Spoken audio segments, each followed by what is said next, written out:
Hi అండి, నేను మీ twinkle kitchen.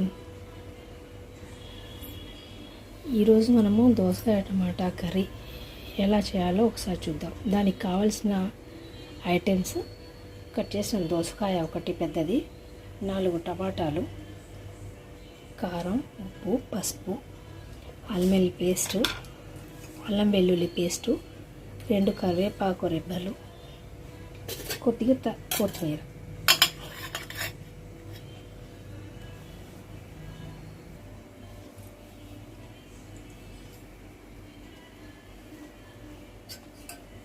ఇప్పుడు ప్యాన్ వేడయ్యాక 2 స్పూన్స్ ఆయిల్ వేస్తాను.